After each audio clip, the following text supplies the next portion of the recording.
That's right, everyone. It's Chris Stuckman here. No, I'm kidding. All right, greetings, fellow Armchair Imagineers. Tiki here. And Joker's Wild.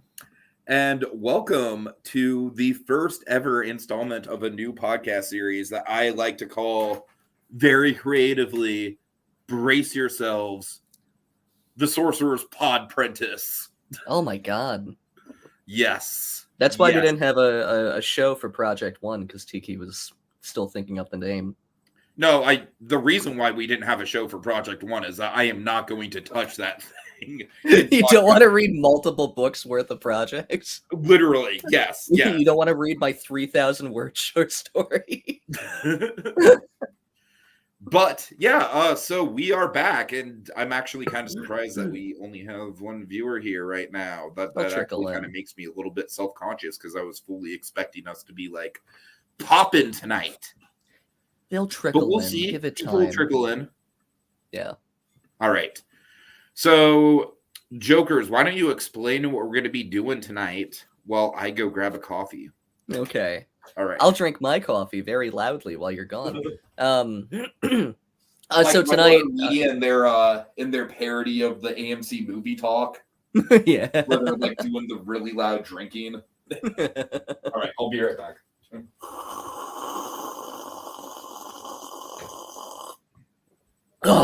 Oh my god. Okay. So, as we mentioned like a minute or two ago, we are not going to be talking about Project 1. It's really long. It's a fantastic project, but it's also a ton to cover. And we're already a little bit behind. So, today we're going to be talking about Projects 2 and 3.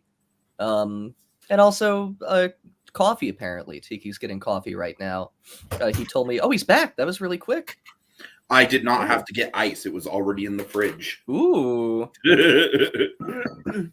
Today's podcast is not sponsored by, because I'm pretty sure you could technically get in legal trouble for even joking about that, technically. Really? I'm pretty sure it's a thing. I mean, I don't think anyone will come after me about it, but just checking my bases.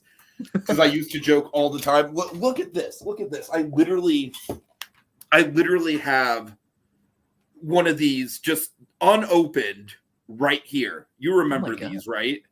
Yeah. From way back in the day. Gold. Wait, do they not make those anymore? What? Do they not make those anymore? No, I'm just saying it's funny that this was literally my drink of choice way back in the day when we started podcasting. And I just happen to have an unopened one just like at the ready. It's there waiting. It's your emergency gold peak. All right, so we have. If there's ever an emergency death show, you have your drink right there. I know, right? You don't even know with me and Gold Peak, it's a problem. But really? Legitimately, yes, actually. Oh, I was like that with the Arizona Strawberry Arnold Palmers. Ironically enough, I'm kind of like trying to switch to Arizona for the sake of my health because, like, I'm sure it's not super healthy, but it's better than just literally like this is basically like just. Sugar. Yeah. No, that's fair. All right. We have Derek Wright and Keeper Colby in the comments. Derek, if you can let us know who you are, that would be appreciated. Like, as in if you are someone on the boards. We like to introduce ourselves with our addresses and social security numbers. No, I know. I realize that. No, you're good. All right. So, would you like to get to the first project? Absolutely. Mr. Sullivan. All right. There we go. Welcome. Nice. You mean the second project? Well, yeah. Sorry, don't mind me while I'm pouring coffee. I brought my French press with me so I can keep pouring cups. Oh my God. Look at Theme Park Priest here. Look at It's just like Arizona uses hype. Theme Park Priest, I'm trying. You can't get away from it. Just start buying tea. Like tea bags. I've tried that before, and it's not the same. It's not even. Well, no, it's not as sweet because it doesn't have high fructose corn syrup. All right, and so let's get to the project. What was Okay. Which one do you want to talk about first for Project 2? Which team? We can start with your team because you guys won. Totally. Oh, boy, did we. We'll start with your team, then we'll go to my team. Like actually, I kind of feel like we can break both of them down like together because we had a weird amount of similarities between our two projects. Oh, absolutely. You guys just did it way better than we did. No, I think all these I'm like, I didn't really... get to do my Murakami land in the literature park, so god damn it, I'm going to introduce Murakami into this. Yeah, there were a lot of characters that showed up there and said, "Oh, Tiki wrote this." I literally have Murakami's entire collection now. Oh my god. I'm trying to read through his first two novels that are like published together, and it's bad. Like they're really bad books. Like it's like all of the Murakami cliches without any of like the magical wonder and like wordplay. It's just like I drank beer and then I had sex and then I smoked cigarettes and I listened to jazz. That's the Japanese experience. That is what every young Japanese man does 5 days a week. Okay, you know what? You know what's funny is that I was literally thinking like maybe we should get like a timer for this just to make sure that we're not. But as soon as you and I are like in a podcast together, it's over. We're gonna try and stay on subject, but it's been a minute since you and I have even like talked. Yeah, it's been a while. I'll talk to go through some insane mental health bullshit, as you're aware. I apologize for that. You've seen the brunt of it. No, you're all good. Anyways. Muppets fan is here. Good, but well, you know what I mean. I mean, it's fine. Yeah. Muppets fan is here. Hello. Anyway, I think Space had a fantastic point in his review. That it's really interesting that each team made their shows for different eras of Epcot, essentially. Mm-hmm. Like our team was very 80s inspired. Your team was very 90s inspired. Mm-hmm. And the other team was very like 2000s, very modern Epcot. I'm going to say, you know what? I actually think I'm just going to throw this out here right now. I actually think instead of going like project by project individually, I think this conversation might be better suited if we just kind of like grouped it together. Maybe we can go more individual on the parks, but I kind of feel like for this project, just talking about them as a whole would be easier to. No, I totally agree. Yeah. I mean, they're all very similar, like at their core. I mean, I'm going to say it right now. I think the Fantasia one is far and away my favorite one. I disagree. Surprised that didn't win given the presentation and everything. I love the presentation. The presentation was a little broken for me, incidentally. Was it really? Yeah, I forget what exactly, but it was like out of order. Like scene 1 came after the end of the show or something. I don't know if they fixed that, but I was confused when I was reading it. Like last week, I haven't checked it since. I really like the Fantasia show, but I like the other team's originality better. You see, I'm a huge Fantasia fanboy. So I'm a huge Fantasia fanboy. So am I, but I think I think your team and my team captured the spirit of Epcot better than the Fantasia show. The Fantasia show could have gone into Magic Kingdom. It could have gone into Hollywood Studios. I actually think one of my favorite elements of the project was how they made the argument that it does belong in Epcot by way of it being like two of Walt Disney's passion projects that were, I don't know. I really did like that argument. That's fair, but I don't really think it was that present in the attraction.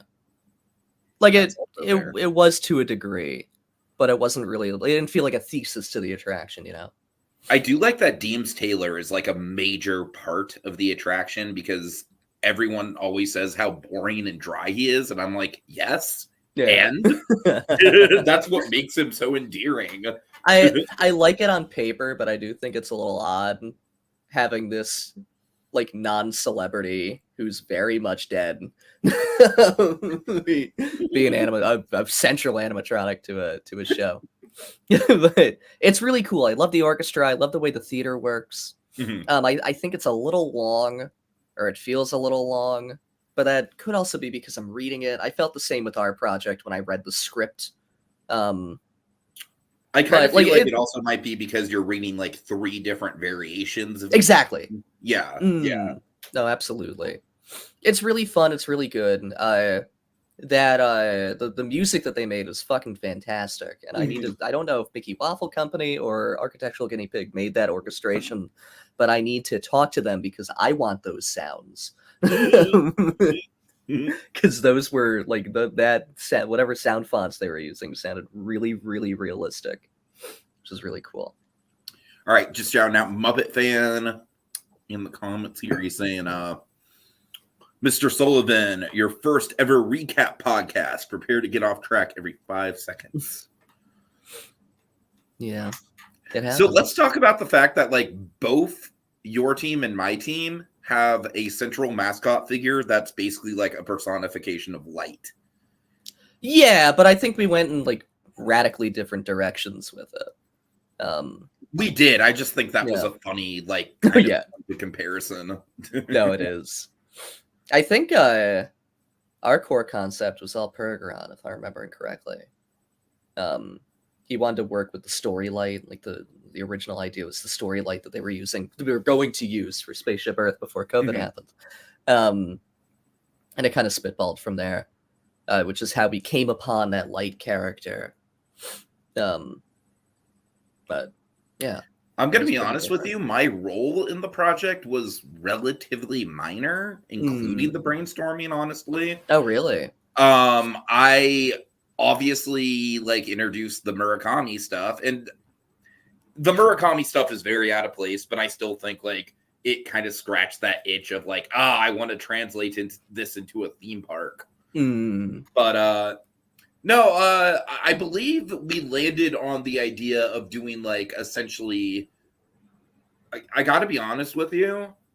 I do think our concept is a little bit muddled because we basically just kind of like decided that Innoventions meant whatever the hell we wanted it to mean. Does that make sense? Yeah, and I definitely agree.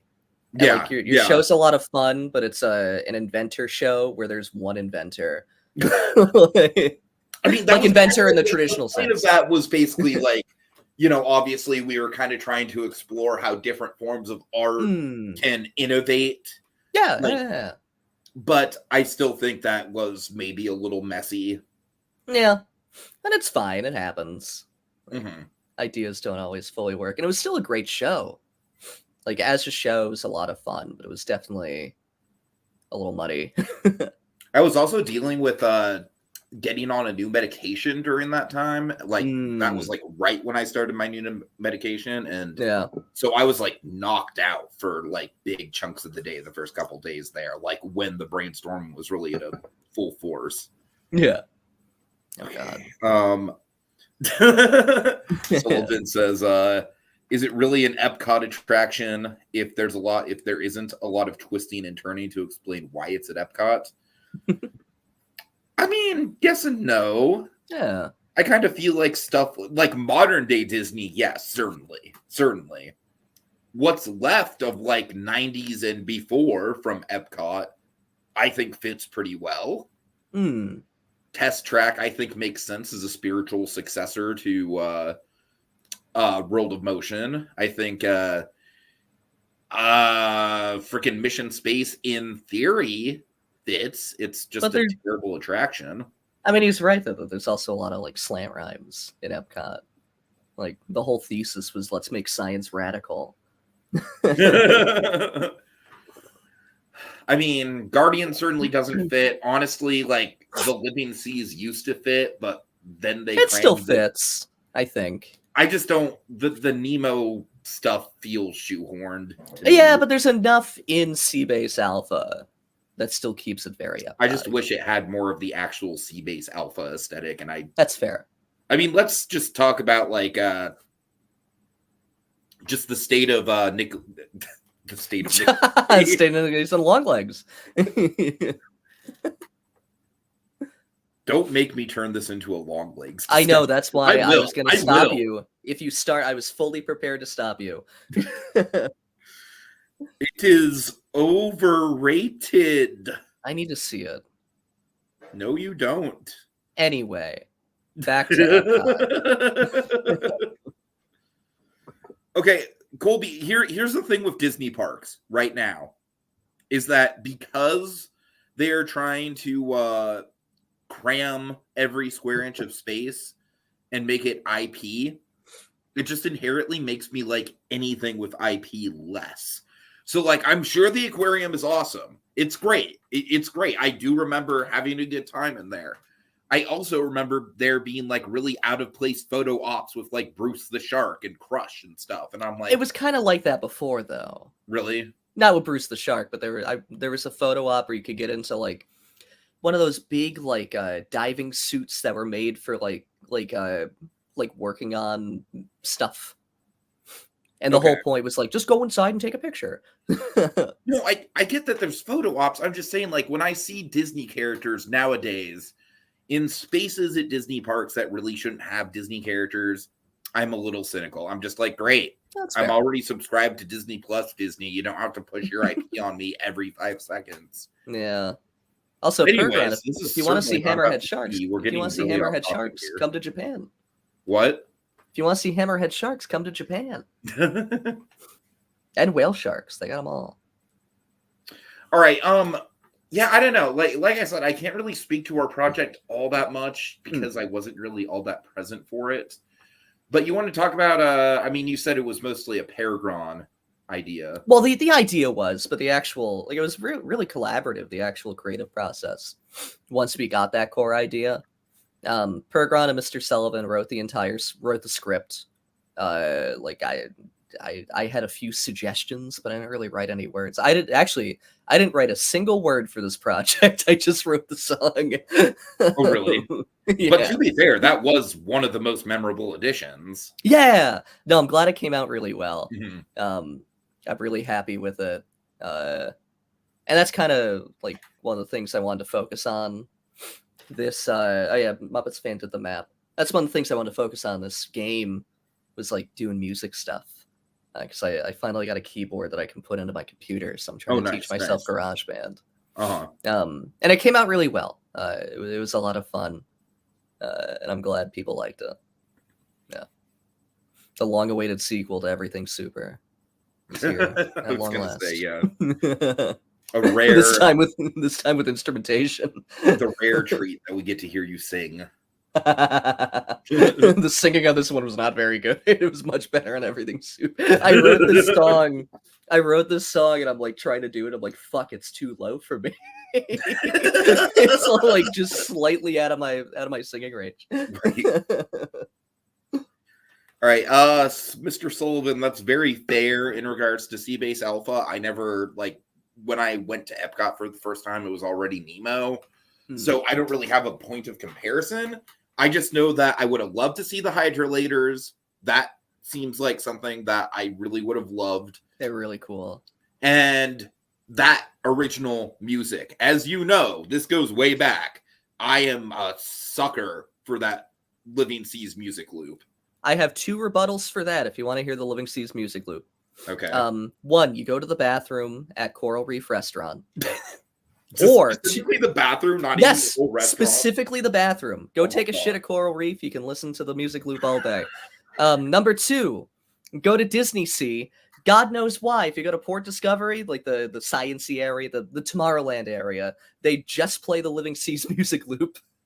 It's very weird. But Pergron also, yes, absolutely. Everyone contributed art off of our team. Everyone. Which I thought was really, really cool, and I'm not sure that's ever really happened before. Mm-hmm. Yeah, it was really cool. Honestly, I feel like my goal for this season is I really just want to push the bar. I want to push the bounds of what we can do, you know, like, or what I can do. Like, I want to do stuff that's in my wheelhouse, and I'm not really aiming to win.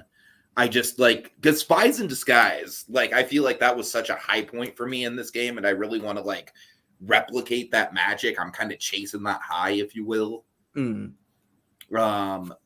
yeah, I feel like I came in with goals, and then I met both of all of my goals in the first 2 projects. So I'm just coasting now. It's all downhill from here. The first project I wrote a short story, the second one I wrote a song. So we're all set. mean, I don't know. If I'm being honest, I kind of feel like I would like to win, but like realistically, I don't think that's going to happen. I mean, we'll see. I always say that too. Like I always say that I'm just gonna play and see how it goes, and then I get towards the end. I would like to win, honestly, just by virtue of it being like the big flagship game, and I did get close once. Yeah. But again, there is a lot of competition here. Yeah, no, absolutely. This is a great season. There's a really great cast. Like even like new people and old people, everyone's been really You're great. damn right. I probably am the only person in the world that can like actually claim that Spies in Disguise was my high point. In this game, not in Armchair Imagineering in general, but certainly in this game, it was probably my high point. Yeah. Right. Yeah, this game's moving quick. Did LEB miss anything good? I don't know. What Not much. I slurped my coffee while Tiki was gone. We talked about music. We talked about long legs for a brief moment. Theme Park Priest learned that the Living Seas loop is present in Tokyo Disney Sea. So yeah, it's been a good show. I would say I don't know if you caught this, LEB, but this was probably But I'm right, unless something changed in the past 5 years, which God I hope not. Because now there's no reason to take a shit there anymore if they got rid of it. At that point, just go to Spaceship Earth. Why would you do that? Does Spaceship Earth have bathrooms? Well, the entrance does, I'm sure. I don't know. I was trying to think of the closest area that would have a bathroom. The land. Probably the land? I don't know how Innoventions is set up anymore. I haven't been to Disney World since 2019. So it's all foreign to me now. No, I technically went in 2021, but it was Magic Kingdom. And I went in 2020. I've been to studio. No, actually, no. I was at Epcot. Like oh my god, when I did Runaway Railway opening day, I did go to Epcot, but it's honestly such a blur. Yeah. I remember the Skyliner was cool. I saw like the Ratatouille construction, like from the Skyliner. That was cool. I got my margarita. I went on the Grand Fiesta tour. I'm pretty sure I skipped out on Living with the Land because for some reason it had a really long line. What, you're shaking your arm? Yeah, that's the wrong thing to do. Okay, that's why the parks Land had like a 45-minute wait, and Soarin' had like a 10-minute wait. I genuinely don't. Soarin' must have just gotten back. You made the wrong choice. Well, I noticed when I went in 2020. I did go in 2020 in January. I forgot. That Soarin' doesn't really get a line like it used to ever since they opened up that third theater. The third theater and probably also Flight of Passage just makes Soarin' feel a little less. And also the fact that like those kind of flying theaters are kind of like they're popping up in literally every major city now, it feels like. Yeah. But none of them have the erector set ride system. This is true. That man missed Thanksgiving dinner to build that. All right, I feel like we're doing a really bad job of covering the projects, but honestly, I don't have a ton to say about this first crop of projects. Projects were great. I'm really proud of what we came up with. I'm really proud of my song. Also, Tiki, this is really funny. If a little self-indulgent. You listened to the song, right? Yeah. Did you hear the inspiration for the first half of it? No. It's the worst fucking. It's fucking Good Night by the Beatles. Oh, it's fucking horrible. I wanted a lullaby, or he mentioned a lullaby. I'm like, oh, that's a really cool idea.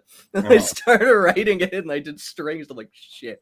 Okay, the thing with Soarin' though is that it always gets like an hour-long wait at DCA. Always, every day, every day. Maybe that's because it's right at the front of the park. I don't know.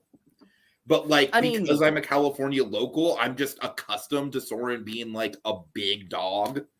And it's Soarin' in Florida used to have a terrible wait for the longest time. And Tokyo still pretty consistently gets like a 2-hour wait.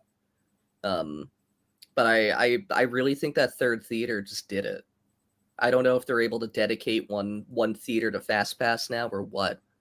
But however they're doing it seems to have fixed their crowd control issues. Oh my God. I swear to God, I'm like halfway tempted to just hijack this whole podcast and make it a rant about Lightning Lane and how much I hate it. Nope. We got to talk about another project. You're right. Okay. Yeah, you're right about that, Sullivan. You're absolutely right about that. Especially now that Guardians of the Galaxy is open, I'm sure that's taking a lot of crowds as well.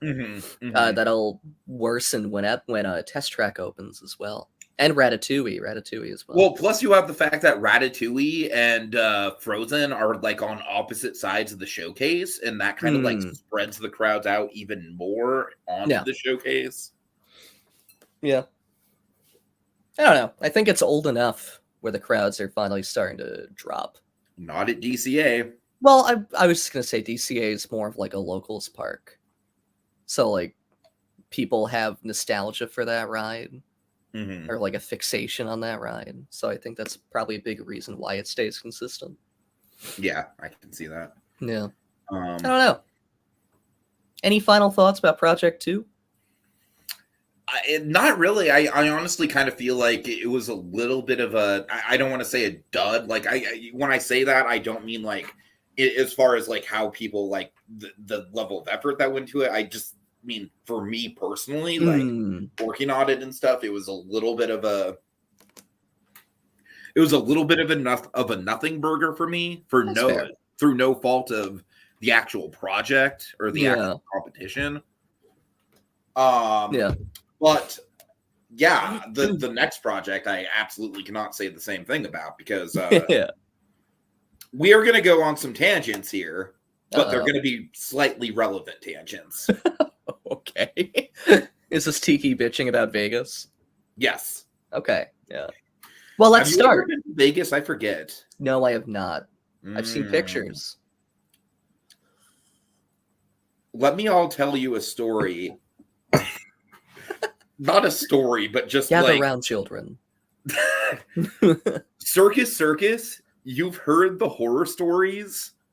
They're worse. I legitimately could not believe how the AdventureDome is hands down the worst theme park I've ever been to. Hands down. The fun spots are better parks. Like, does the red tinge hurt your eyes? Because it seems absolutely, like it would. Okay. It's miserable. it's miserable. I don't like walking around a theme park like I'm wearing one 3D glass. It's real. No, the thing is, it's like when I first got in there, I was like, oh, okay, cool. Like I'm gonna do Canyon Blaster at least in the front and the back. I'm gonna marathon El Loco a couple times. I'm gonna do all the major flat rides at least once, just get my money's worth. And then literally after I got the 2 coaster credits, I was like, I'm done. This park is literally it's miserable to exist in. It's awful. And also I went on a weekday and it was dead.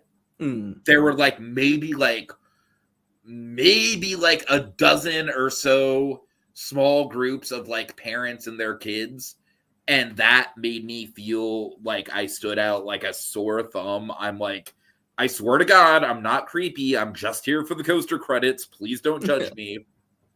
I mean, thankfully I was with a friend, which certainly helped with the social anxiety. If I wasn't with them, it would have been miserable.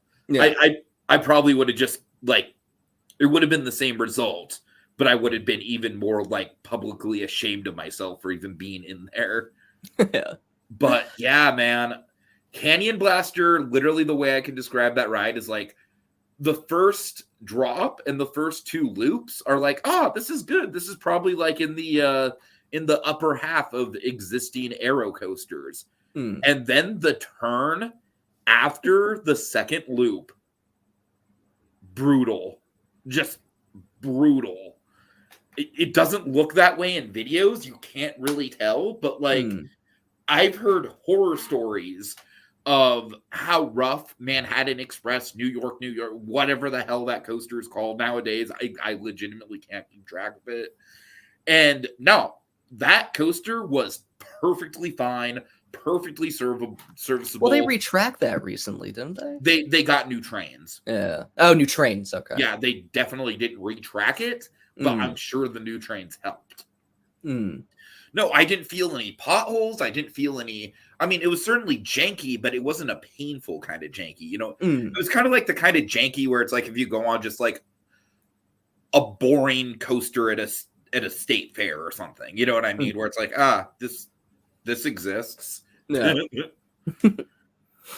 Okay. Can I stop your tangent for just 1 minute because Architectural Guinea Pig is here and I have a question for him. Can I please just make one more point about Circus Yeah, Circus? And then we can absolutely dive in. My first impression of Circus Circus, sketchy ass abandoned parking lot with just the absolute most ratty, rundown, 80s looking faded sign I have ever seen in my life. That was the first thing I saw as we were pulling up. I'm like, oh yeah, this isn't just bad by theme park standards. This is just like straight up sketchy. This is awful. Oh my god. And we had just gotten done with Omega Mart, which was genuinely one of the best themed experiences I've ever done in my life. But anyways, please go ahead. Yeah. Hi, Architectural Guinea Pig. You're here now. I asked this earlier, but for Project 2, who did the orchestration for your song? Was it you or was it Mickey Waffle Company? And if it was you, what sounds did you use? Because they sound really realistic and I want them. Thank you. I cede my time to Tiki. Maybe not. Back again. I was literally swallowing. No, you're good. I saw. Sorry. Circus Circus is definitely the bottom of the theme park barrel. You know what's funny is that I legitimately kind of enjoyed the Stratosphere. Like I went up there and I'm like, this is nice. You know, like I don't really drink anymore, but I could totally see just having a drink up there, just being like just such a vibe.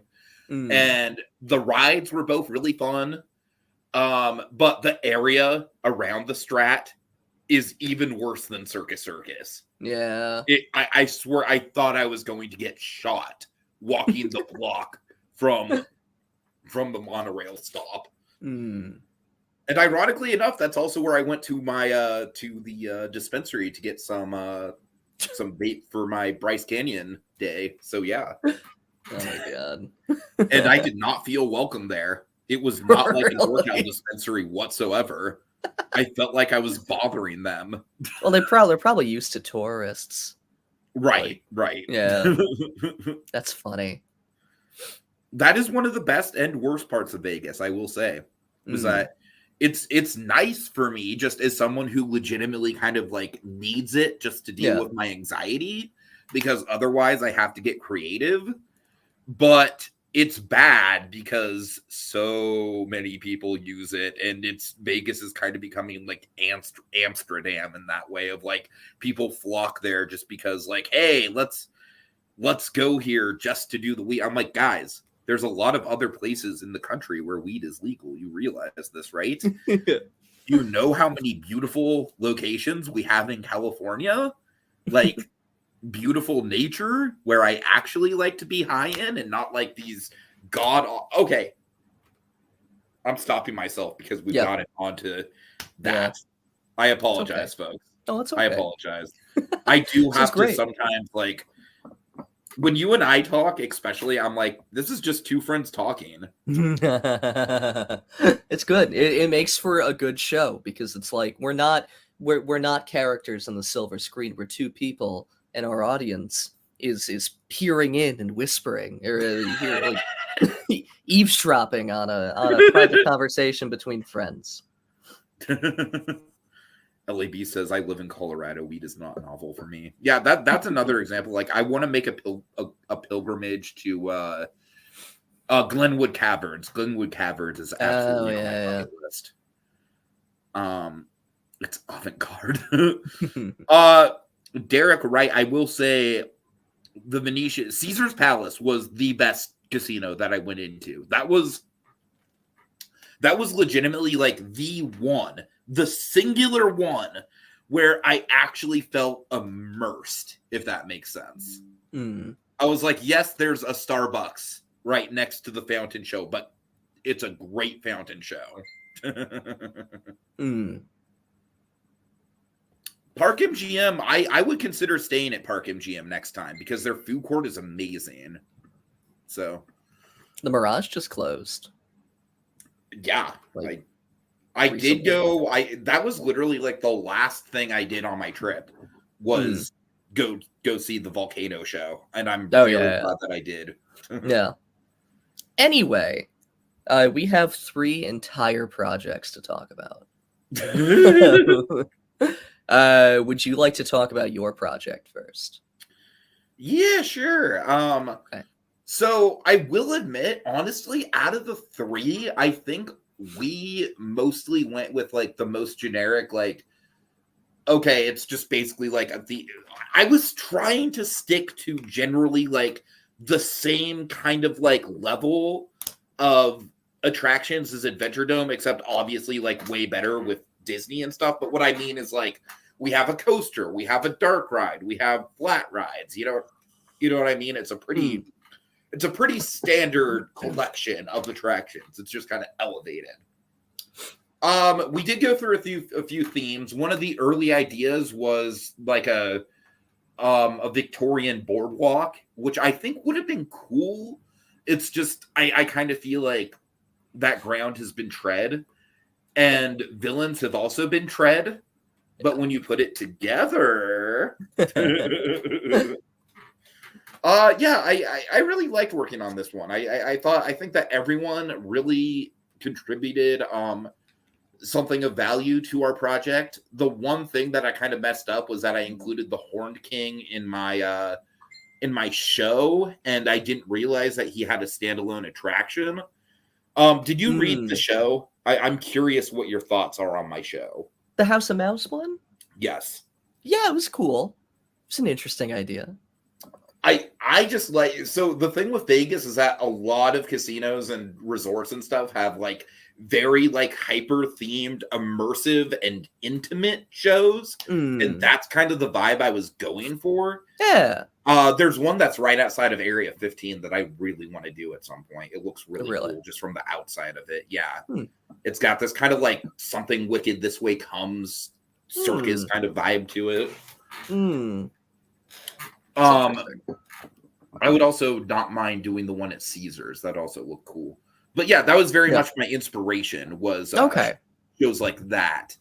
What do you think of the whole idea of doing like the costumes is like kind of like a creepypasta, kind of like hyper realistic style for the villains? No, I think it's a really interesting way to have those characters without like having them be costumes, like having them look like 1-to-1 like they did in the movies, which is kind of out of place.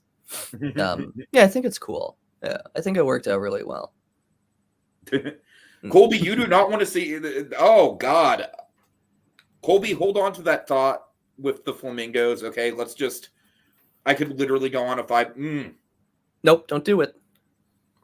The flamingos are the reason I didn't get to go on the Ferris wheel. I will get to that story later. They kept him. They kept pushing him down. The flamingos. They kept surrounding him. Oh God. The worst part. I'll give you a tease, Colby. The worst part about the animal sanctuary in the Flamingo is the fact that you can hear like the blaring DJ beats from the pool right there. Right there. Bad for guest experience. I can't imagine how disruptive it is for the actual wildlife. The flamingos love it though. It was nice and quiet. I love that he says that like right as I'm complaining. I don't know. Maybe I got, because I know Vegas does like pool parties and stuff like that. Maybe that's what was going on. But it seemed loud there, man. It seemed loud. Anyway. They might have caught it at a bad time. Probably. Yeah. Anyway, The flamingos were the rest sucked. of Okay, yeah, so I'm just gonna lay out a couple of my favorite gags from that show. I really like the idea of John Silver just desperately wanting to be literally everybody's father figure. yeah. I really like the idea of Yzma in cat form in like full on like horrifying Tom Hooper cat's makeup. I think that's really funny. Let's see. I like the idea of Alameda Slim kind of being like just a total joke, but then his yodeling actually being overpowered. I just wasn't exactly sure how to use it in the show. Yeah. McLeach certainly would have been like the big bad. He would have been like the one that's actually competent at being a villain. And his whole thing, I forgot to mention this in the write-up, but his whole thing was probably like, I'm played by George C. Scott. Yeah. Just totally meta, stupid stuff that Disney would never actually do, but it's kind of my wheelhouse. Let's see. Did you have because I did that and I did the coaster. Did you have any other highlights that weren't either of those two things? You did I thought you did the mini golf. Oh, you're right. Of course I did the mini golf. What am I thinking? Yeah. That is no, the mini golf was good. The one that I'm actually the most proud of. To tell you the truth, I kind of half-assed the coaster. I'm not gonna lie. I like honestly, I think Space is giving me too much credit for the descriptions of the RMC because I have done way better RMCs in the past. I will say that much right now. I'm glad he liked it. Don't get me wrong. And the one thing about that is that I literally got the idea to do like the dueling Captain Hook and Queen of Hearts coasters the day I was writing it. All the way up through then, it was just a Queen of Hearts coaster. Yeah. And I think that did give it some originality. Yeah, and absolutely. I like the fact that the coasters are interacting with each other, but not really racing each other. Anyways. And obviously the Pink Elephants mini golf. That's probably the best thing I've done. That's probably the best thing I've done the whole season if you take into account the fact that I was you remember how freaking stressed out I was getting that Dune project done. I think that Dune project turned out well. It's just for something that was very much a passion project of mine, it's one of those things where I look back and I'm like, I could have done this and this and this. Yeah. I think Pink Elephants was perfect. I love how Pink Elephants turned out. Good. Any other highlights from you? I'm not. The project was great, but I'm also not really a big villains person, honestly. But like as a whole, I really enjoyed it. I think all the concepts were really fun. The dark ride was really good. That's the only thing that I'm remembering offhand. I think we did a really good job of, like I said, kind of like sticking to the parameters of what could realistically be in that space while still Disney-fying it. Yeah, absolutely. Because you guys didn't tear down the building, right? You just kept it as is.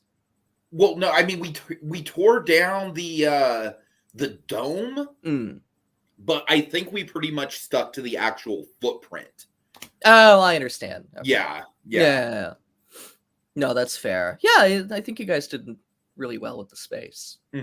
We kind of went wild. We didn't change it that much, but we definitely tore down and expanded a little bit. Yeah.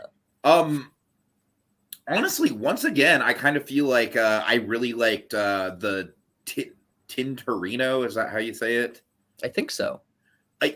That, honest to God, might be my favorite of the three. Because please. One of the things I really like about that is that with that team, it's pretty clear that D-Hulk and Disney Dad are leading that team. And knowing them like I do, this just had their fingerprints all over it. It feels like such a passion project from them. Yeah. And I think it's so different. The fact that it's not a park, but it's still very much a Disney experience. I got to tell you, it might be my favorite concept that we've seen so far. And I see you rolling your eyes. I'm sorry. No, I'm not rolling my eyes. Objectivity. No, Jokers. Now, Jokers. What? If you're disappointed in this project, I just want to tell you that D-Hulk and Disney Dad worked really hard on it. And if you have any criticism whatsoever, then you should be ashamed of yourself. I'm Chris No, Stuckman. I really really quick before you transition. What do you think of the Chris Stuckman thing? Because I am tempted to make it a running gag. I mean, if you want.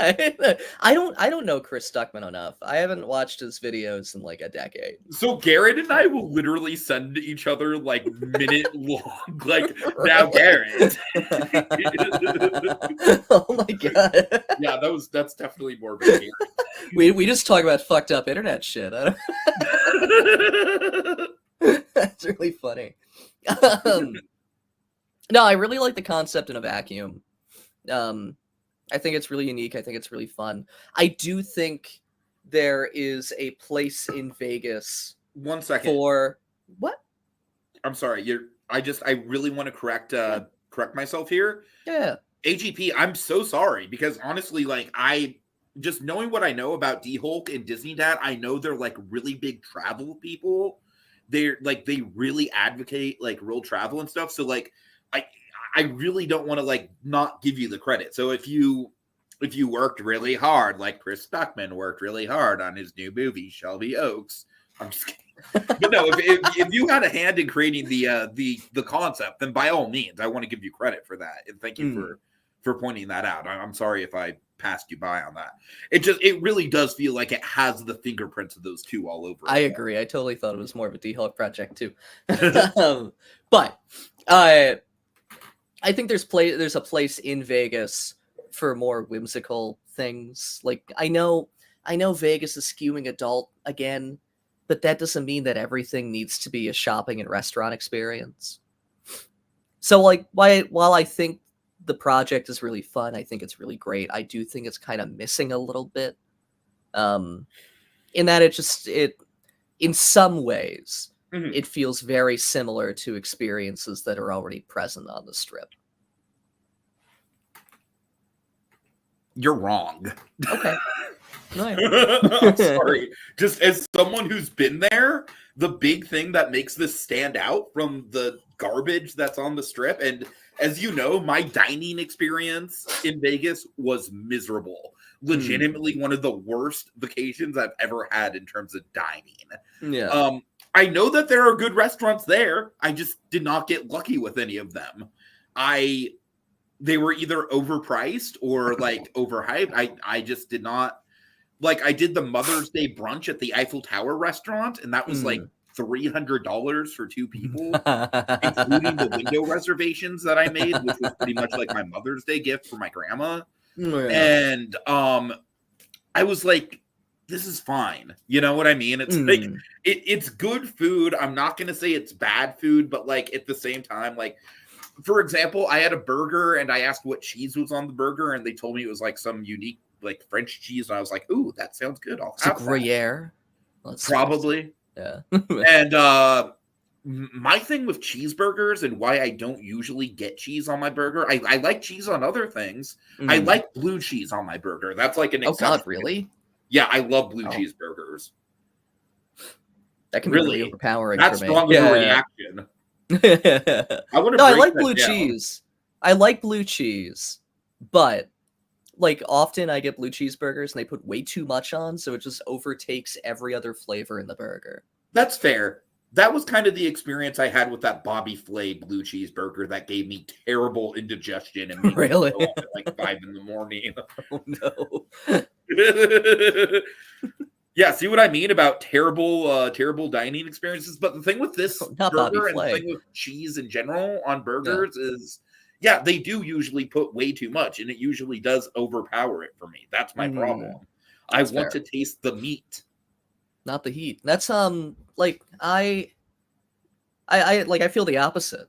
Where like I really like cheeseburgers, but I specifically don't like blue cheese because I think it overpowers. But I don't feel that way with any other cheese. That's funny. Yeah. Maybe I honestly think blue cheese complements the flavor of the burger for me. Personally. It can. It definitely can. I don't know. Maybe I just had bad blue cheeseburgers. I need better blue cheeseburgers. But anyway, we're not here to talk about that. We're here to talk about. So my point with all that is that Yeah. I really like how they laid out the fact that this is going to be like all handpicked independent vendors. They're going to be rotating. AGT, I did not try any of Guy Fieri's restaurants. I knew better than that. No. There was one moment when we were coming back from Bryce Canyon and we were like, shit, what are we going to eat? Yeah. You know what we literally saw got instead of Guy Fieri's, because it was between Guy Fieri's and this other thing? We literally just got like 2 crepes a piece from like the crepe window in Paris. Oh my god. We chose that over Guy Fieri's. Because I was like, you know what? At least this is going to probably be reliably good. And I was right. That was like, it wasn't really a meal, but I just wanted food in my stomach. And I got that. You know what I mean? And it wasn't gross. It was edible. Good. That's all you can ask for in Vegas. Edible. I am not sick. That's my point, though, is that I feel like with these small independent vendors, like there's certainly places like this outside of the strip. There certainly are. There's like farmers markets and stuff like that. Yeah. But on the strip, no. Yeah. Absolutely not. Absolutely not. It's all corporate all the time. You cannot find anything that's not corporate. And a lot of times, like, there'll be like restaurants will have like, you'll think that a restaurant is unique, but then you'll see another version of it at a different casino and you'll be like, oh, okay. I think we might just have another chain. We might just have like inherently different views of this project. Because I know that they're talking about smaller venues, but I still think of this project as corporate. Well, yeah, because it's Disney. No, exactly. But it's like Spirited Away and everything. Like even with smaller venues, I don't think that decorporatizes it. So I will say, I really, really like the idea of the trackless restaurant. I thought that was handled really well. I like the idea. I don't necessarily like Spirited Away, mostly because there is no way that Ghibli would do it. No, absolutely not. Yeah. And that's one thing, and this is really pedantic, and we don't need this is not a critique, this is just a thought experiment. I don't think, even outside of them wanting to license it in the first place, I don't think that they would license it partly because the food is too upscale. Mm-hmm. Like a big thing about Ghibli is that they're stories about normal people in extraordinary situations. And I think that thematically it would make more sense with Ghibli if it was more like common Japanese street foods, like, or not even Japanese street food, like more normal, not so upscale foods. Sure. But that's not a critique. It's just a thought that I had while I was reading it. And honestly, I mean, it would have certainly been very repetitive, and I don't think the team would have actually gone with this idea because of that, but I honestly think something like Fantasia would probably fit more. I like the idea of Ghibli. Fantasia's not really like Asian, though. That's the problem. It doesn't really fit with the setting.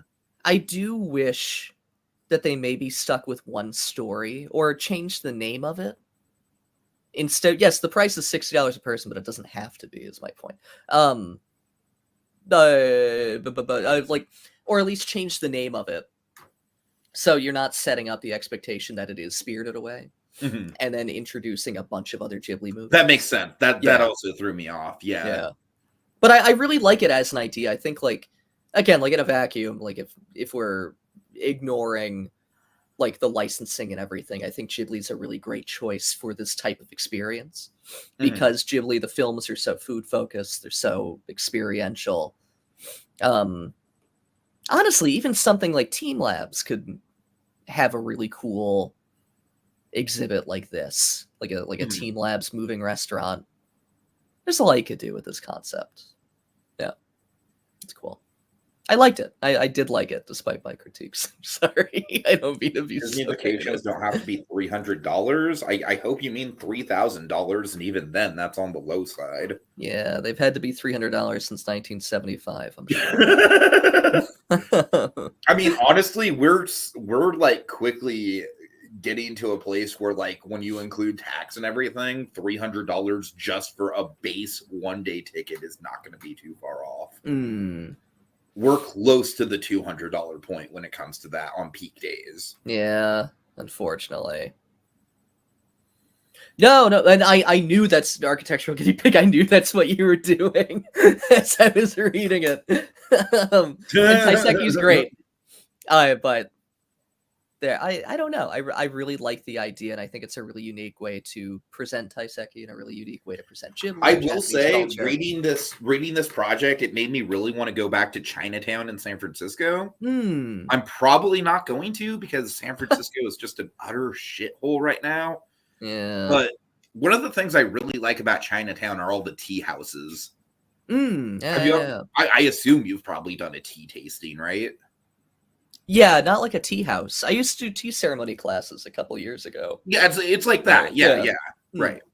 That was like a highlight for me. I really love that. Yeah. That's cool. Try to go to a tea ceremony. They're a lot of fun. I'm sure they do that Japanese garden in at the tea. San Francisco that you sent me. I probably wouldn't mind just going to the city just to go there and a couple other places in Golden Gate Park. I just don't want to get into the actual like urban part of the city. Yeah, that's fair. Which Chinatown very much is. Yeah. Try more Japanese food. Japanese food's great. I know. You know what's funny is that my mom and we recently switched from like getting Mexican food to Japanese food, and my mom's like obsessed with it now. So's mine. Ever since my mom went to Japan, she's been like a huge Japanophile, and it's becoming a real problem. ADP says there was this one restaurant in Tokyo I went that gave me the Ratatouille food critic moment, like literal tears. What food was it? While we're waiting, we'll move on. I don't know. For me personally, like I said, as someone who just had a very negative trip to Vegas as far as the food goes, this would be very. Oh yeah, that's fair. Yeah. And honestly, Vegas doesn't need any more like touristy ride type stuff. As much as I like the rides and stuff, I really don't think theme parks are like a good outlet for Vegas. I don't think it's a good market for it. But and I also feel like if you have a theme park in Vegas, okay, this is going to get really dark. I'm not going to go into detail about it, but did you hear about the incident at Circus in like the 90s at the AdventureDome? I think so. Was that in the Canyon Blaster? No. This was without getting into detail about it, basically it was like parents left a couple kids like unsupervised, and a dude did bad stuff with them in a bathroom. Oh, I did not know about that. Yeah. The friend I was with told me about it, and I was like, lovely. As you're like walking that in is the a doors. really good argument for why there should never be theme parks in Vegas. Yeah. Because, and also I feel like if you do have a theme park like that, and I do feel like this is probably a common problem with AdventureDome, you probably run into a lot of, although AdventureDome probably has a chaperone policy, I imagine. I'm sure they do. Yeah. But I imagine you probably have like issues where parents are trying to drop the kids off and then go to the casino. And that not only puts a lot of unneeded responsibility on the likely minimum wage workers running that place. And let me just say, working at the AdventureDome, it's got to be one of the worst jobs in Vegas. It's got to be. I just working under that pink tint for 8 hours. I couldn't imagine it. That would be an endurance test to do one shift. I could not imagine that. And God, 5-day work week. Oh God. Yeah. Oh, I would literally want to die. Oh my God. Pergron is a really good point about him not fighting for us to not do a theme park. I was kind of in the middle for our project where like I felt we should have like a ride or two, but it shouldn't be the focus. All right, AGP answered your question. Where is Amayoko? Yeah, I saw that. Tonkatsu is great. Rule of thumb, if you ever go to Japan, follow the salarymen. They go to the best restaurants. The salaryman? Salaryman. I was wondering. No, not the salarymen. Oh, in Ueno. I was I like, haven't really done much are in the these way, like the though. cabbage guy from Avatar, except with celery? No. My celery! Incidentally, there's a town that my friend lives in. So every town in Japan has a mascot. And this town is very famous for its cabbage and blueberries. So their mascot is the Cabbage Man. Oh my god. And he dresses like a luchador. And he's like the weirdest fucking man I've ever met, but he's super nice. And like he goes around in fucking luchador mask doing stuff. He almost didn't get married because he wanted to write a book. Like he's like not working a job writing the next great American novel. Like it's fucking crazy.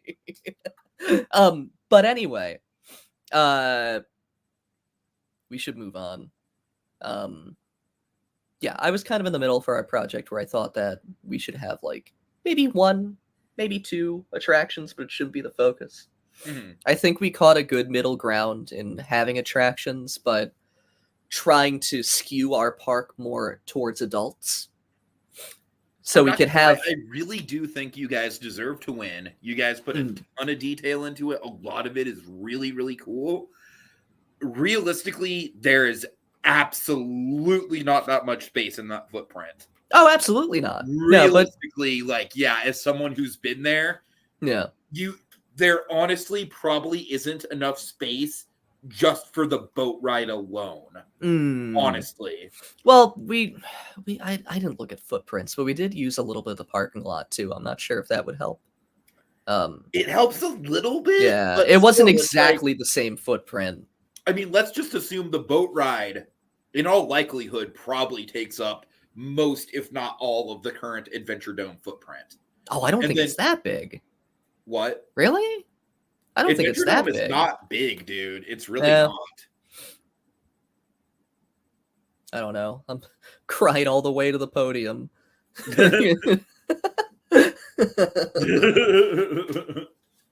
that was like my one issue with it. No, that's fair. Full disclosure, I did start reading this project because I was lulled into a false sense of security about what the rest of these projects were going to be, and I was like, I can take a short break and then come back to this with like a half hour left. And then that's a big boy.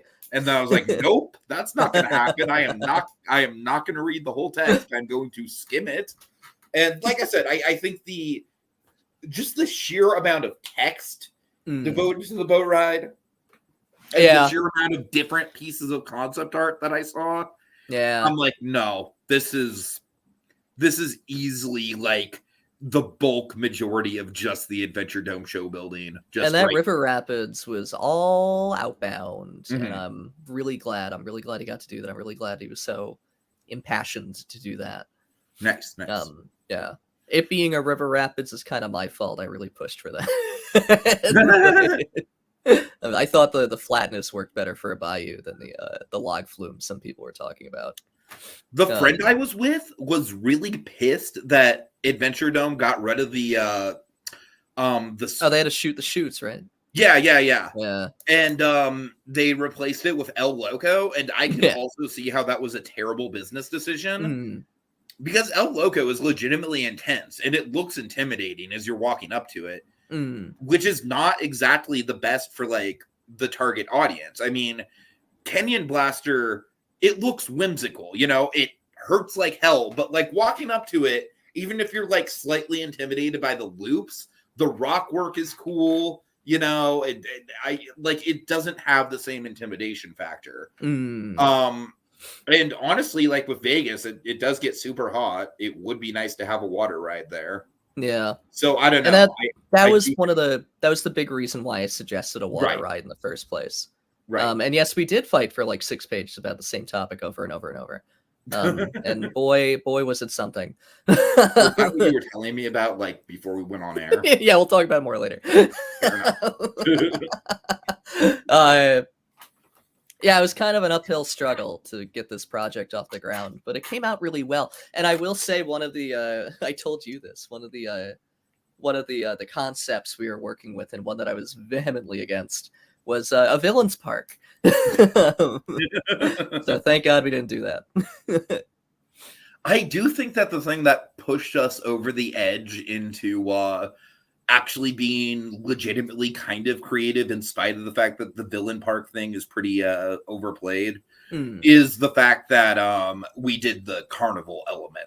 I mean, it doesn't, at the end of the day, it doesn't really matter if it's overplayed as long as it's executed well. I just like really was not feeling the idea when we were talking about it. But I think you guys found a really good angle for it. Just fair warning, unless the prompt specifically calls for it, I am going to be really pushy about not doing C.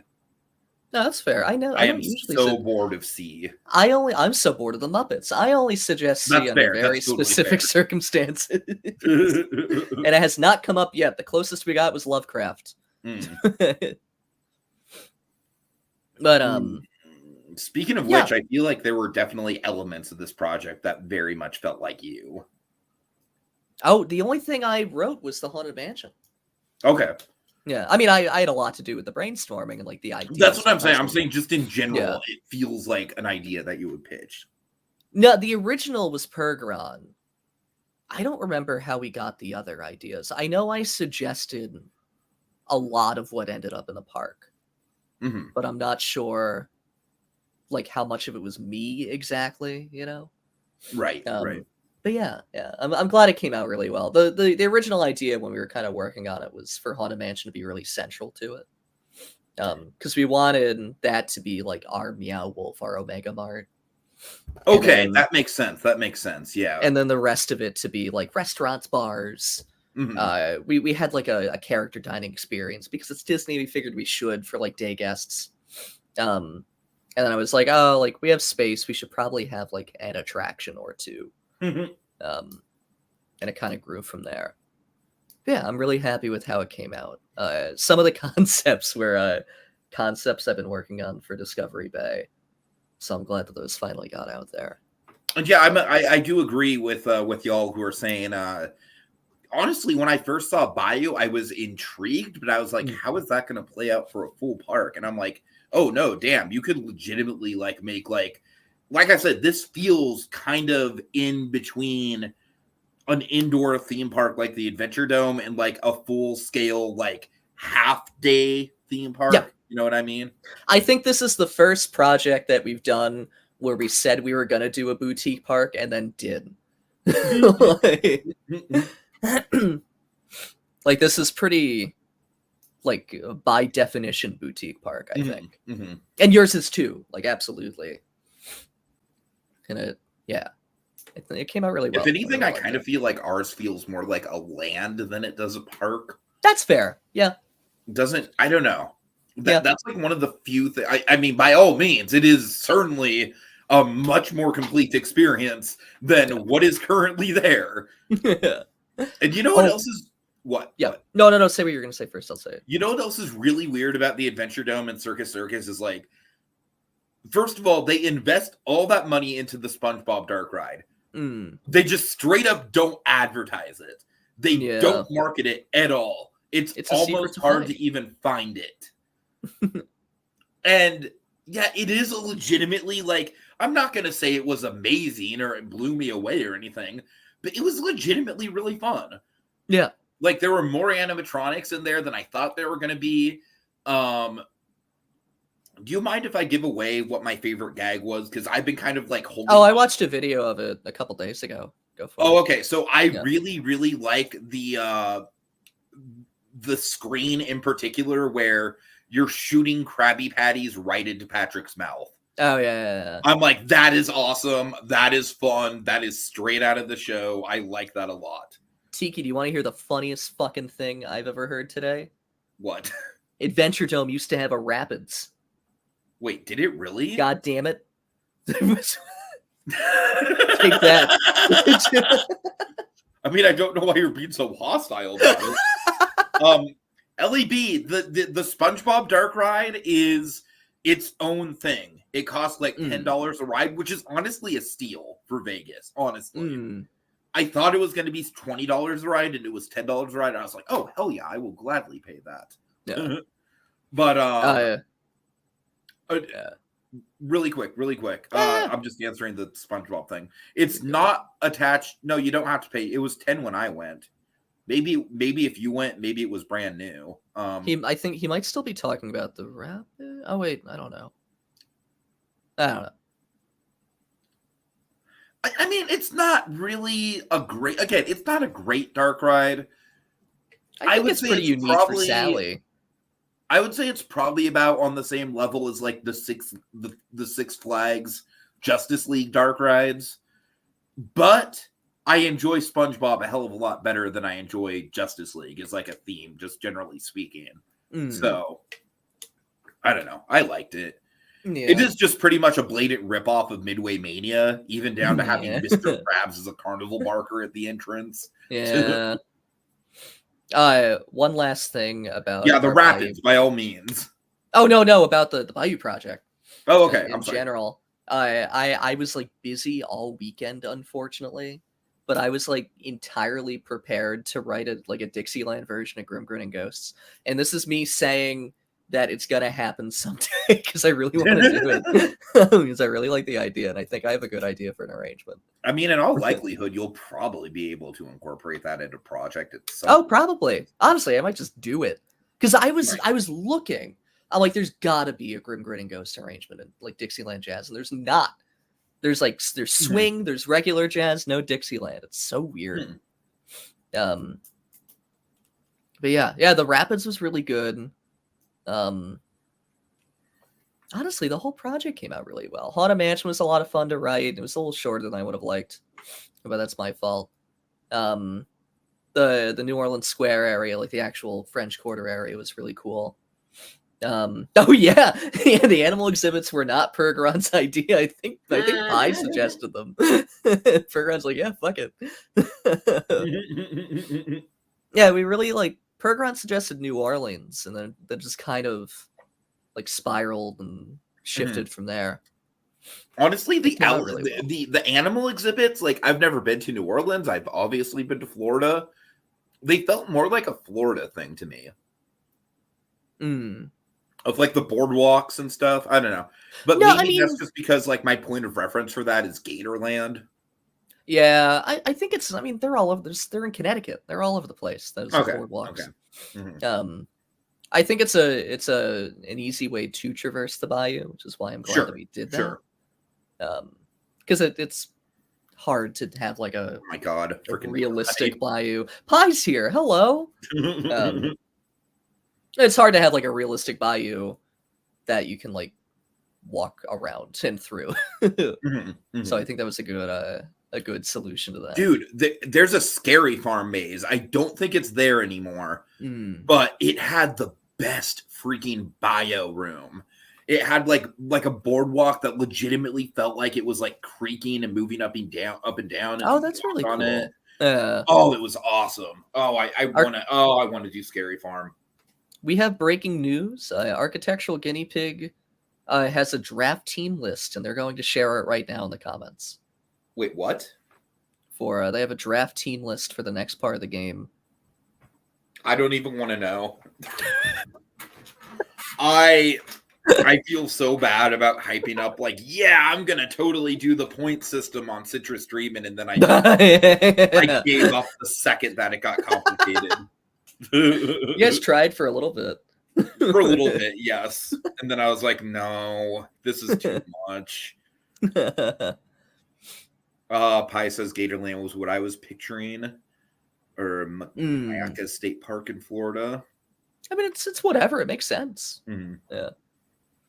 Yeah, please, Pergeron, fact check our project. Have to go to New Orleans. Is there really a haunted Cajun mansion? Is there a sunken pirate ship? Do you know what the one thing that, although granted, this was also like kind of a factor about like my hesitation to go to Vegas, but one of the big things that I hesitate about with a potential trip to New Orleans is just the fact that I'm asexual and that city is like very sex orientated. I mean, I've never been to either of these places, but I think if you did okay in Vegas, you'll probably do fine in New Orleans. If I avoid Mardi Gras, obviously, which obviously I would. I won't do that. Don't go Mardi Gras. Holy shit. I mean, I even had fun at the I mean, I had fun at the burlesque show specifically because my grandma literally suggested we go see it.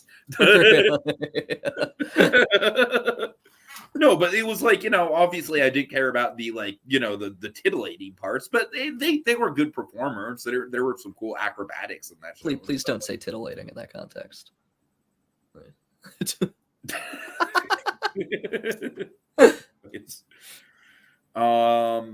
I'm sure you can find an empty building to pretend there's a ghost somewhere in New Orleans.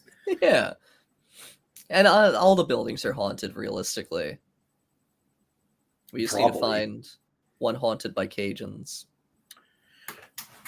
You want to know my stance on ghosts after I visited the Whaley house? Because I have a very specific stance on them. Okay. I don't believe in like the actual idea of like seeing like specters and stuff, like haunted mansion style ghosts. Those don't exist. But what about phantoms? What I do believe in, because I visited the Whaley house, I believe in energy. I believe that like if negative shit goes down in a location, you can feel it. And oh man, that children's theater in the Whaley house, literally in between the bedrooms of the two children that died in their rooms. Oh, I felt the oppressive vibes hardcore. I literally wanted to throw up in that room. Oh my God. No, it was legitimately like oh my God. I mean, part of it was probably power of suggestion, right? And I'm not saying that like, oh, the ghosts of the children were in the room with us. Yeah. But I am saying like, knowing the context of the fact that, I'm literally getting goosebumps just talking about it. The fact that theater is right in between the two rooms where the two most tragic things happened in that house. You can feel it. I mean, it's oppressive in there. Yeah. Oh, wow. Yeah. Anyways. Jeez. Well, I think this project came out really well. For all three teams. It was really, really, really good. My critiques are very much nitpicks. I did like all three. All right, and now we're gonna just bullshit for a while. For a while? Okay. No, for like 20 minutes or so. Okay. The one other thing about the Flamingo Lagoon I wanted to mention is that there's like maybe like a dozen flamingos in the whole thing. It's not very well populated. Really?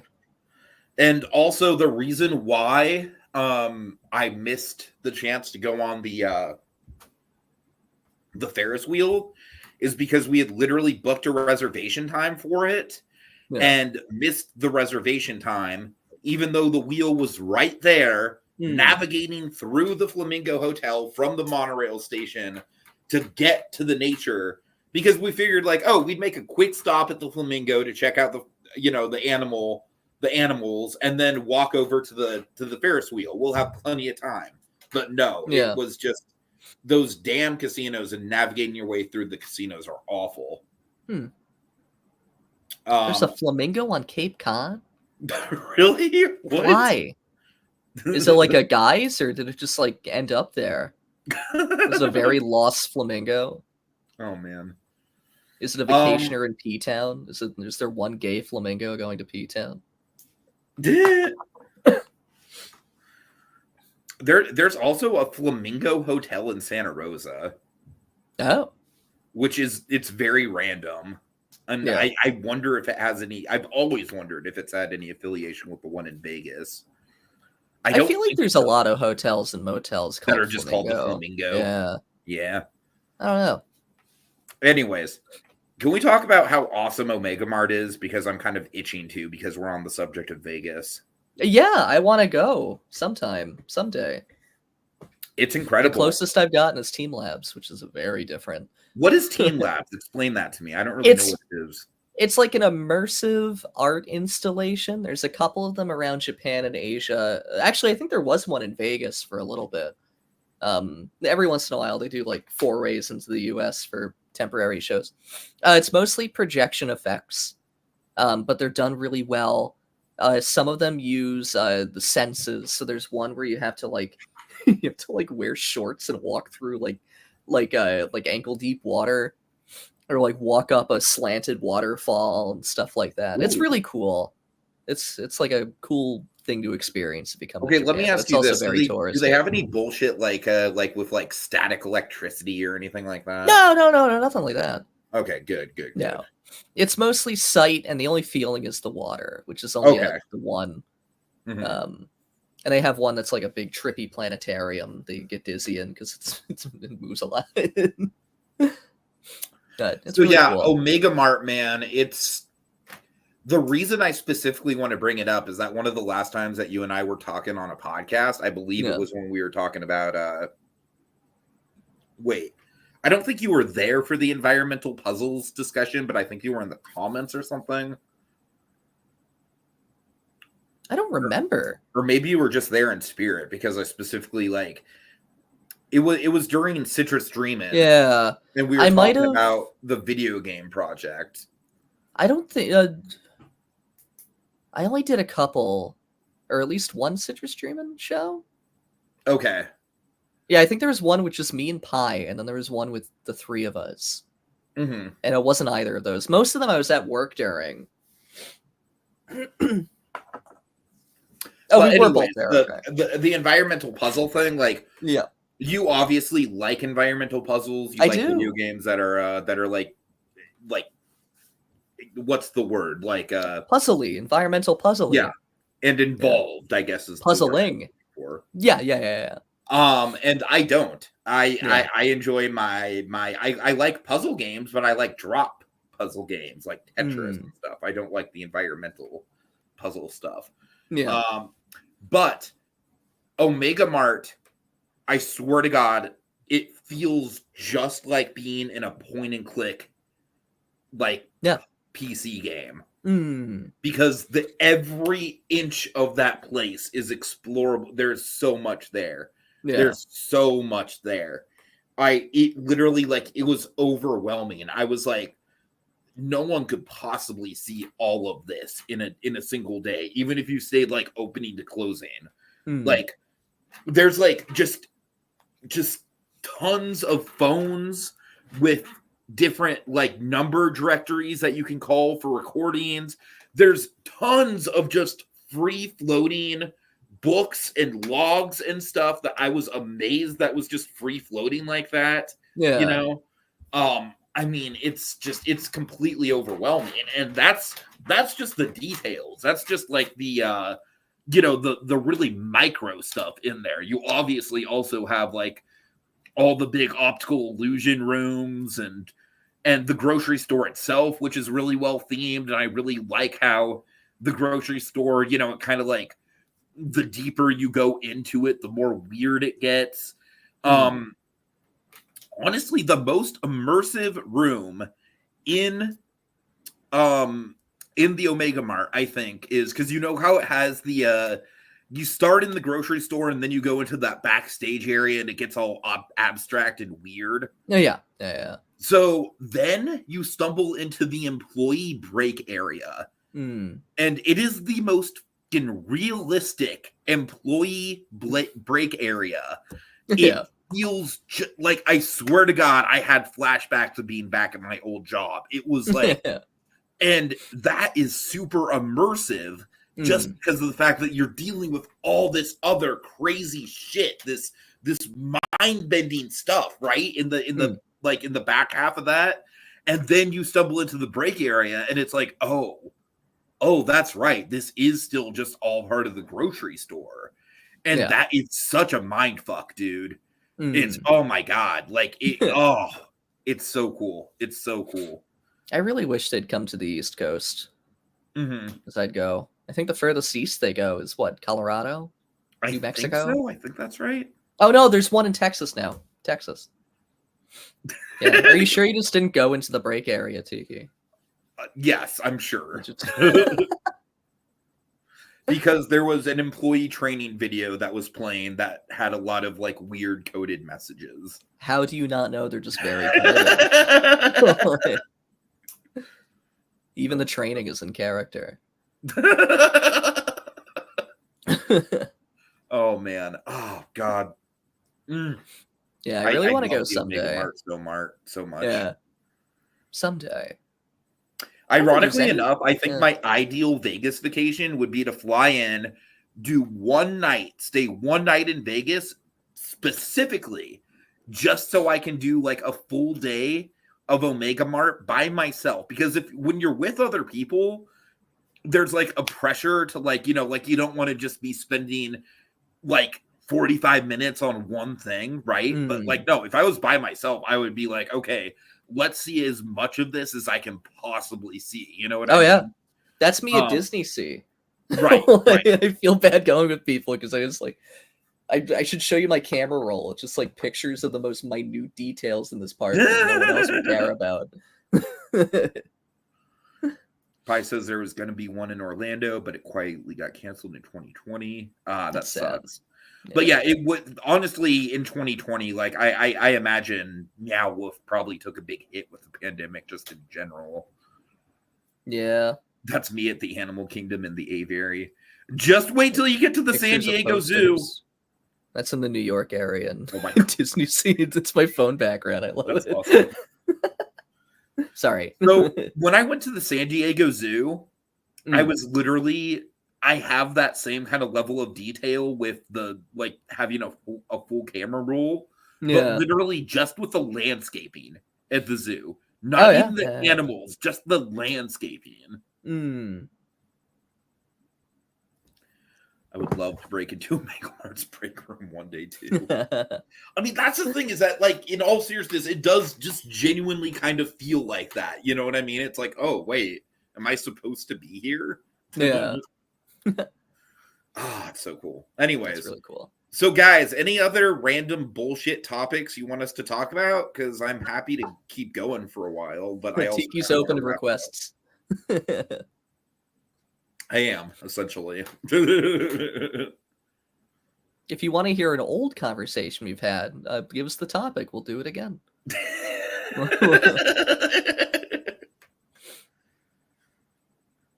I think let me on. We'll argue long. Come on. No. Paragon, legitimately, I am down for that.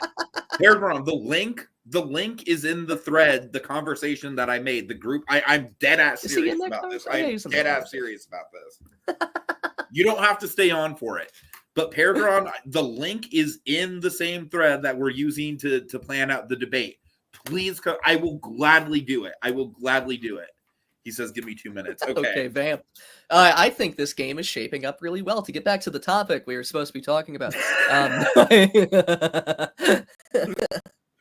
It doesn't feel quite as electric as Season 7, but that was also a very specific time. But the quality's been super high. The projects have been really good. I think my performance has been really great. I think everyone's performance has been really great. And I'm very excited to see how this continues as we progress into the second act starting Friday. Also, I'm legitimately kind of nervous for the actual boardroom component of the game to actually kick in. Yeah. Because I feel like I'm always kind of like 2% season. It's not that bad, but it's probably like 40-60. maybe 30-70. We got through the projects. We did that. We did. Talk about blue cheese some more. So would you like to know how I first discovered blue cheese and got into it? Because it's actually like kind of like a later in life kind of thing. I swear to God, I'm not even joking about it. Yeah. It tangentially does relate to Disney too. Yeah, how did you get it was when I first went to the Brown Derby and got the Cobb salad. Oh, yeah. That was when I was like, F yeah, give me blue cheese on everything. Yeah. You called the waiter and you're like, sir, what is this? Like, it's blue cheese? No, legitimately at the at the Brown Derby, I will only you dropped your fork, salad. You're like, I will not order anything else. But that Cobb salad at the Brown Derby is Cobb salad's great. Yeah. No, but Brown Derby called Cobb salad, all right? I've ordered Cobb salad at other places it's not. It does not hit the same. Really? YouTube is giving me a break. What does YouTube have that feature? Probably. Blue cheese origin story. Indeed. You asked for it, you got it. That was a really beautiful story. Thank you. I remember when I was a kid, the idea of blue cheese did not sound appealing to me because when I was a kid, I would be like really picky. Like I didn't like the idea of eating pesto sauce for the same reason, just because it's green. Incorrect. Like I was a picky little kid when it came to food. I really like blue cheese dressing. I don't like ranch except for chicken bacon ranch pizza. That is the only time I will eat ranch. All right, so Peregrine's here. Do you want to stay on or let him in? I tell you what, is someone okay? Hold on, Peregrine. Hello. So, Jokers, as someone who has not seen Longlegs, you're going to be the impartial judge. Wait, I'm trying to figure out how to change my name. How do I change my name? Oh, wait. I believe. No, I found it. I got it. Okay. Oh, boy. Okay. I'm not even going to bother. Y'all know my stance. All right. So let's just get So Peregrine, my opening argument for Longlegs is something that Red Letter Media pointed out, is that it's basically a long episode of Criminal Minds with some stupid supernatural shit thrown into it. It's basically a long leg. My main issue with Longlegs honestly comes down to the supernatural stuff. I really don't like the supernatural stuff in this movie. I feel like it's both like really convoluted and really underexplained, and that's like a really bad combination for me. What say you, sir? Yeah, I fucked with it really hard, man. I loved the lack of explanation to it. I thought the supernatural stuff was a great way to differentiate it between like not that it's, to the greatness scale of a 7 or a, the other fucking one, Zodiac. But it differentiated it from like the other mystery, horror, murder, mystery things. And I think it worked. I also think Nick Cage was fucking terrifying. Not in the theater, but I have not been able to walk from my car to my house in the middle of the woods in the Maine wilderness without checking over my shoulder for fear that Nick Cage will be walking around somewhere. I mean, to be fair, I feel like that's like just a fear that a lot of people who live in LA have. Yeah, I mean, I don't know what LA is, but I know that my biggest fears in the woods right now are bears and Nicolas Cage from Longlegs. So, on the topic of the Nick Cage performance, I will say that the visual design of him is super unsettling. Mm-hmm. Like, I will say that just his look is definitely the scariest part of the movie. That being said, I honestly the performance doesn't really do a lot for me. It's mostly like, it's kind of like a combination of just like crazy screaming Nick Cage. And then when he's not being that, he's basically just doing a Heath Ledger Joker impression. And also, I don't like the fact that like the Heath Ledger Joker thing, I feel like the centerpiece scene with him is an interrogation. And I don't really like it. It just feels a little derivative. That's fair. I think that was probably not my least favorite part of the movie because I enjoyed that scene a lot. But I can definitely see where that would be like, it was a little derivative. That said, I don't think it was super like, the look was definitely a little Heath Ledger-y, but I didn't get Heath Ledger's Joker because I felt like this was a satanic murderer more so than a agent of chaos, and I think it worked for that. I think he was scary. I think that the Satan stuff was set up early enough. I also went into this movie, and I think this is a big thing, and I don't know how you went into it. I did not pay attention to the marketing campaign in the slightest. I didn't want it. I didn't want to be bothered by it. I just wanted to go into a movie. But seeing people be like, this is the scariest thing ever, and going in expecting like scary movie, not scary movie, a I scary was gonna movie. say. Going in expecting like a really scary movie. Right. I can totally see where that would be disappointing because it's a detective thriller. But I love a good detective thriller. I think Nick Cage as the killer was a really solid, scary villain. I actually really liked the ending. I thought it was Okay. unfulfilling Hold in the on way that the it ending, 'cause was. I have points about the ending, man. All oh right. my god. Yeah, hit me.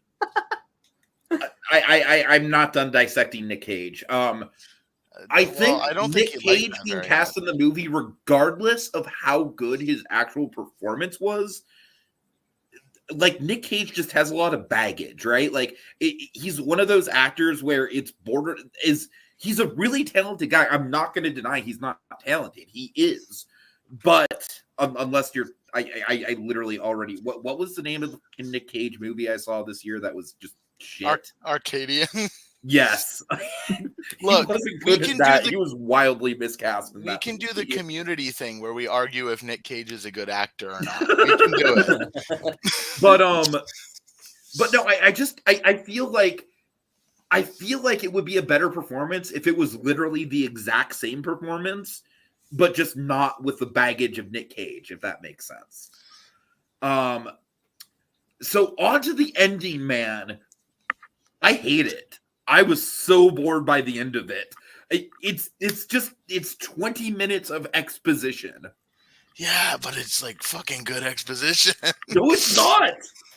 Like, honestly, you're honestly one of the only people that I've seen who legitimately like really likes it, because even the people that love the movie think that it's not that great of an ending. A lot of people I've heard this take on. Oh, I mean, it's exposition, and in that capacity, an exposition ending's always going to be more disappointing. But I find that, especially in horror, especially in supernatural horror, they never know how to end it right. And I'd rather them just give it to us like they did in this movie than something like, I don't know, I can't think of an example off the top of my head, but like just trying to like stick the landing. I'd rather them just be like, all right, here's the cards. This is what the ending is. And I think it worked. I would say the best example of what you're trying to think of is like a Paranormal Activity or something. Yeah, probably. Where like there's a lot of lore in that series, but every ending is just like, we're going to save all the crazy, actual scary shit for like the last 10 minutes. Yeah. Yeah. And then it's like, it's unfulfilling spooky. And like unsuspecting spooky is, or like, to me, a horror movie, I don't think should be, it should be understood. And I think they give us enough at the end of Long Legs to be like, okay, this is kind of what's happening, but it's not fulfilling. It doesn't feel like, there's a pressure taken off of my chest. I'm not relieved now because whatever is resolved. I still have so many questions. They answered enough to end the movie, but I still am now carrying with me the weight of everything that happened and the fact that it's not over, it's not resolved. And I really like that feeling. I really like again, I don't think so I'm trying to dance around the actual like details. Right, we're trying not to. Yeah. But I can't see it, so you guys are good. Well, no, but I'm saying just for anyone who might be watching too. No, only for me. LEB, there are in fact long legs. Okay, you know what? Fuck it, because we're only down to 3 people. So spoiler alert, watch at your own risk. I just want to say really quick that for some reason, Long Legs does not get out in Japan, but I can see the Notebook today. I can see it at 4:05. Oh my god. Okay, so basically at the the end of the second act going into the third act is the interrogation with Nick Cage. Nick Cage randomly just offs himself at the end of the interrogation, which to me, Nick Cage was by far the most compelling part of the movie. So that was very much like, a movie character death where I'm like, oh, okay, now why should I care? And it turns out that the main character's mother was like Nick Cage's accomplice, which honestly, like, it's not exactly telegraphed that that's exactly what's going on with her, but it is certainly telegraphed hard that there is something off with her from like literally every dialogue exchange she has. So like once Nick Cage is out of the picture and you're thinking, okay, where's this gonna, it's just like, oh yeah, it's gonna be the one other character that's been acting sketchy this whole time. And that was just really not fulfilling to me. And then we just have a big old exposition dump. And Paragon, I'm literally treating like this like an extended round of Disney debates. The long leg debates, 4 rounds of this shit. Don't tempt me, sir. I do a 2024 horror. I mean, I legitimately don't want this to go on longer than a couple more minutes, but sorry. No, I mean, I honestly think you're kind of making like contradictory points because you say that you like how the supernatural stuff is left ambiguous, but you also say that you like the big fat exposition dump. And I get that the exposition dump doesn't like really explain the supernatural stuff. Yeah. But it's still like overly explaining. And I like by that the time we get to the climax, I just don't care. Well, that's too bad. Yeah, it sounds like a Tiki problem. Yeah. No, I mean, you know, different strokes, different folks and whatnot, but I think that it gave us enough at the end to be like, all right, now you understand what happened, but it didn't give us enough to understand all of it. And so it still leaves enough ambiguous while being like, hey, here's all the cards on the table that we want you to see. We now know that there are satanic possessed dolls, you know, and that's how he did it. So now we know how he killed, and that's cool, but we don't know anything else. And I really like that. I really enjoyed that. I also like that the mom had part of it because I do think it was telegraphed early, not telegraphed, but like set up early enough that she's the only survivor. I think it's unique that out of the killings that he did, this is where I'm going to get into hard spoilers, so I apologize for those who haven't seen it. But out of the killings that he did, she was the only one without a dad in the picture. So that makes it kind of a unique thing that she was chosen maybe to succeed him. Maybe, like, it's ambiguous why she was somebody that he approached when nobody else was in that situation. And the fact that the mom was part of it, she's set up to, like, was she part of it to save her daughter? Was she part of it because there was something else going on? And I think there's enough of that mystery that it lets you speculate while still answering the questions in a way to resolve the movie. Would I have preferred not an exposition dump? Sure. But I think for what it was, I think it gave us enough that I could end the movie with enough answers that I'm like, okay, that's the end of the movie, but still have enough answers, still have enough weight on it that it makes thinking about the movie beyond it really entertaining. All right. One quick point I want to bring up about the whole like horror versus thriller thing. Yeah. I remember there is specifically a moment like maybe about halfway through the runtime where the 2 lead detectives are investigating a crime scene and there's like 2 bodies in a bed. And I'm like, oh, here we go. We're about to see some fucked up like Seven style imagery. And they pull it off and it's like, it's just some dead bodies. Well, there's It's lots not of like- maggots in it. And that makes people I'm saying, uncomfortable. like, for something that's as hyped up is like Seven is a scarier movie than Longlegs, just hands down, no doubt about it to me. Seven is legitimately disturbing. Like everything about Seven to me is legitimately kind of disturbing. This is just like, I don't really think you see a lot of gore. You don't see a ton of aftermath. It doesn't linger on the crimes in the same way that Seven does. Seven, what I love about Seven is that it's all just the aftermath. That is where the horror of that movie mostly comes from, but it's super effective. In regards to the ending, I do think it's probably like, I don't know. I kind of think you're probably just giving it the exposition dump a pass because you like the rest of it more than I did, which is fair.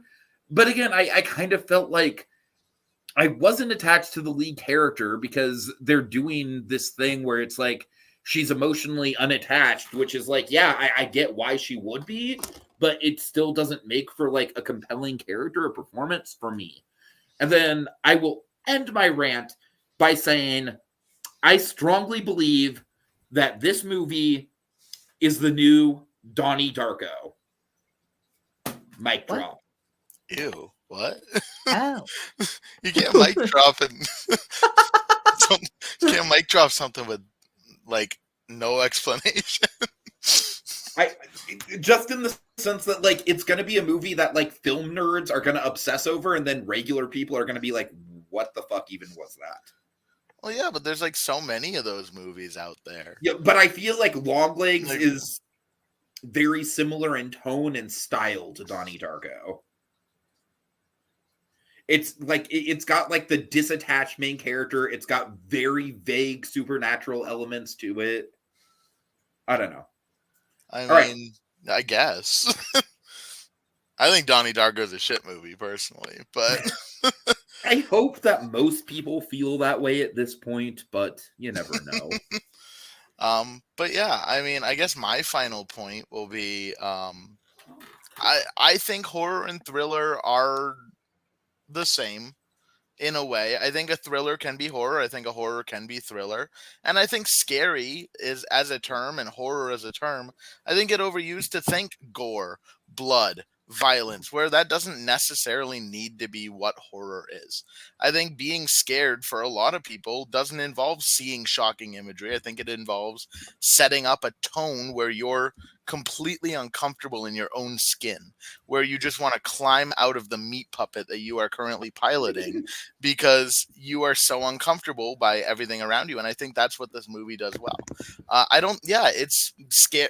Seven has more horror visuals, and I do think Seven's a better movie just overall. I think Seven's, a top 100 movie of all time. I think it's a masterpiece. And yeah, it's scarier in its visuals, but I don't think it's as scary tonally. I don't think Seven has never had me checking behind me if Kevin Spacey's going to be there. That happened after the whole Kevin Spacey stuff happened, right? So it's just one of those, like, I think that you can have a scary movie that is scary, and I think it's justifiable to say Longlegs is the scariest movie of the year in a way that it is one of the most uncomfortable to watch movies of the year. It's tense, it builds that tense, it has you up there, and it can scare you in that way. Is it shocking? Not really. Is it super violent? Absolutely not. But when Nick Cage has his hands over his eyes and he's going cuckoo, cuckoo to this random girl at a gas station or whatever it was, like a art store, it's fucking terrifying because you can see this man doing this weird thing to this like teen girl, and you can visualize that, and it's like, this makes me uncomfortable. I don't want to be watching this. So yeah, that's my stance on it. I think Longlegs was great. You'll see at the end of Deadpool hasn't come out, so we don't know what my number one of the year. Oh shit! You know what I just realized, Peregrin? What's that? You're going to be on the committee for like deciding the Golden Tiki nominees. And that's going to be a very interesting discussion. Yeah, it is. Oh man. Oh boy. All right. Well, we'll cross that bridge when we get there. Jokers, what do you think? I assume the Donnie Darko thing lost you. Yeah, Jokers, where are you at? Are you seeing? I already changed my name. We got it. People's champ. No, I really need to see it, but I think I have to wait. I'm not sure if it's going to release out here. So I might have to wait until it comes on streaming or on demand or something. But I've seen a bunch of clips on like TikTok and stuff, and it looks good. It looks really interesting. But I was always interested in it, so I'll just have to see the full context at some point. All right. Well, we're literally down to one viewer, so I think we're just going to go ahead and